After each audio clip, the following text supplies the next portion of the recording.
Okay, जय Hind guys. मेरा नाम है Sumit Vijalwan. Am I recommended for NDA 145 course. मैं 12 बेसिस पे बेंगलोर से रिकमेंडेड हूँ and defence crack Sayyam sir के साथ बहुत टाइम से कनेक्टेड हूँ।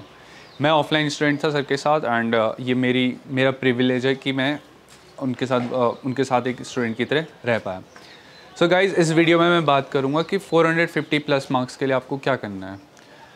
सो गाइज, अगर मैं बात करूं 450 प्लस मार्क्स की, जो कि एक 50% स्कोर हो जाता है एनडीए के टोटल मार्क्स का, बट अगर टाइम मैनेजमेंट टाइम के हिसाब से देखा जाए तो ये एक जेन्युइन स्कोर है।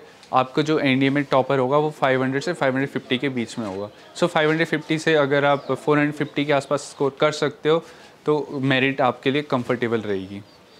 नेक्स्ट मैं बात करूं अगर मैथ्स की, तो बहुत ज़्यादा हम लोग के पास ऐसा हो जाता है कि अगर सबसे कम सिलेबस है वो है मैथ्स में, तो सबसे कम सिलेबस मैथ्स में है, पढ़ना सबसे कम मैथ्स में, तो स्कोरिंग भी सब ज़्यादा मैथ्स ही रहेगा। 300 मार्क्स सिर्फ एक सब्जेक्ट के पास है। बट अगर मैं टाइम फैक्टर की बात करूँ, टाइम फैक्टर इतना ज़्यादा प्ले करता है कि हम क्वेश्चंस को नहीं कर पाते हैं। तो सबसे ज़्यादा अगर आपका रोल प्ले करने वाला है यूपीएससी के रिटन एग्ज़ाम या फिर एनडीए के रिटन एग्ज़ाम है, वो आपकी मैथ्स। तो मैथ्स में आप अच्छी कमांड रखिए। सो आप कोशिश कीजिए कि आप 150 प्लस ही उसमें स्कोर करें। 150 से 180 प्लस आप उसमें स्कोर करने की कोशिश कीजिए। एक तो उसमें क्या है, सिलेबस कम है, और उसके अलावा क्या है, आपको प्रैक्टिस भी कम करनी है। पर्टिकुलरली अगर मैथ्स की बात करें तो 120 क्वेश्चन में से 30 या 40 क्वेश्चन ऐसे होंगे जो डायरेक्टली फार्मूला बेस्ड होने वाले हैं। तो फार्मूला बेस्ड क्वेश्चंस को छोड़ना बेवकूफ़ी से कम कुछ नहीं है। वो सिर्फ वन लाइनर्स होते हैं, आप देख के भी उनको टिक कर सकते हो। तो उसके लिए क्या करना है, आपने डेली बेसिस पे फॉर्मूले को लिखिए। डेली बेसिस पे अगर मैं पाथ फाइंडर की बात करूं, जो बहुत पॉपुलर बुक है, तो पाथ फाइंडर में अराउंड 350 फार्मूलाज हैं। तो 350 फार्मूलाज को अगर मैं डिवाइड कर लूँ तो 115 फार्मूलाज अगर आप डेली बेसिस पे कर रहे हो, डेली बेसिस पे लिख रहे हो, तो थर्ड डे में आपका रिपीटेशन हो जाता है। एंड डेली कॉन्सिक्वेंटली अगर आप 3 मंथ्स या 4 मंथ्स तक भी करते हो तो आराम से आप अपने सारे फार्मूलाज को याद कर लोगे। नेक्स्ट, कुछ टॉपिक्स को हंट कीजिए, जो टॉपिक आप कंफर्टेबल हो और जिन टॉपिक्स में आपके ज़्यादा स्कोर जितने क्वेश्चंस ज़्यादा आते हैं, जैसे सेट्स, प्रोबेबिलिटी और स्टैटिक्स ऐसे टॉपिक्स हैं जिससे सबसे ज़्यादा क्वेश्चंस आने लगते हैं, जिसमें सबसे ज़्यादा क्वेश्चंस देखे गए हैं एनडीए एग्ज़ाम में, तो उनको आप फॉलो कीजिए। सेट्स बहुत ईजी टॉपिक होता है। अगर आप एनडीए एग्ज़ाम की बात करें तो एनडीए के बेस पे सेट्स का आप कंफर्टेबली अच्छा खासा स्कोर कर सकते हो।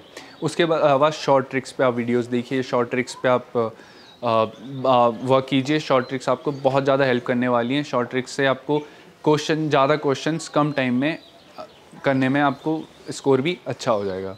नेक्स्ट बात करते हैं जीएटी की। जीएटी में बहुत सारे सब्जेक्ट्स हैं, इसीलिए बहुत ज़्यादा वास्ट भी हो जाता है। बट सबसे पहले हम बात करें इंग्लिश की, तो इंग्लिश आती है आपकी 200 मार्क्स की। तो 200 में से 180 आप इजीली स्कोर कर सकते हो।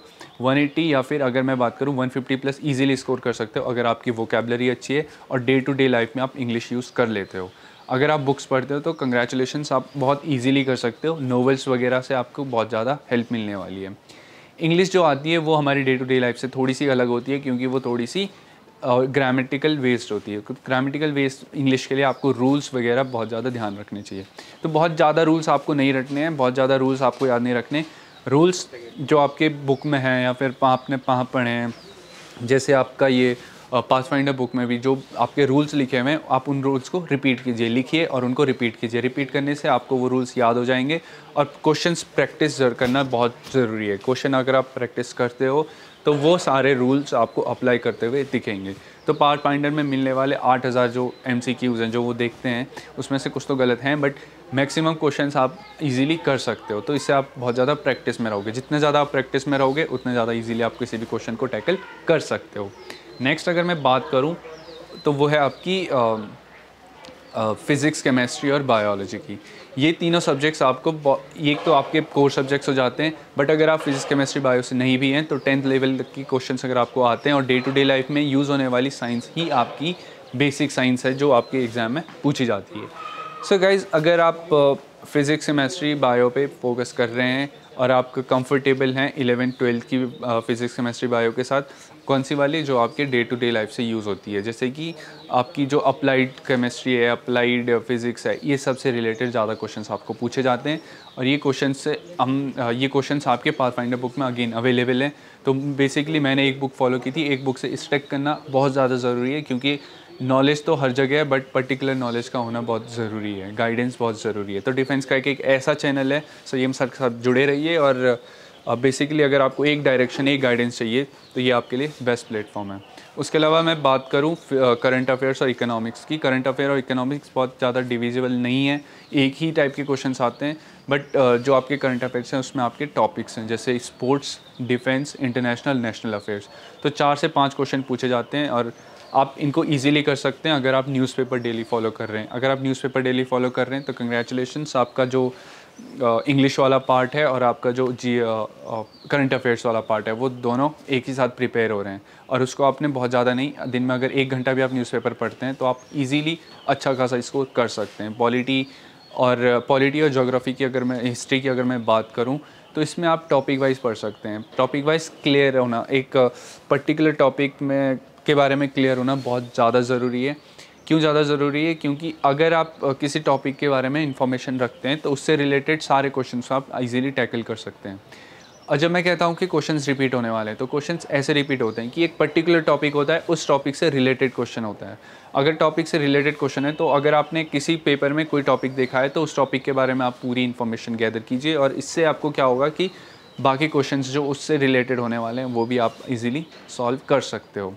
आई होप मैंने आपके सारे डाउट्स क्लियर कर दिए होंगे, बट अगर आपको कोई भी डाउट है, कोई भी क्वेरी है तो प्लीज़ कमेंट सेक्शन में हमें बताइए। I will be very glad to help you out with this. Please like कीजिए, शेयर कीजिए, सब्सक्राइब कीजिए डिफेंस क्रैक को। And thank you so much for patient hearing. जय हिंद।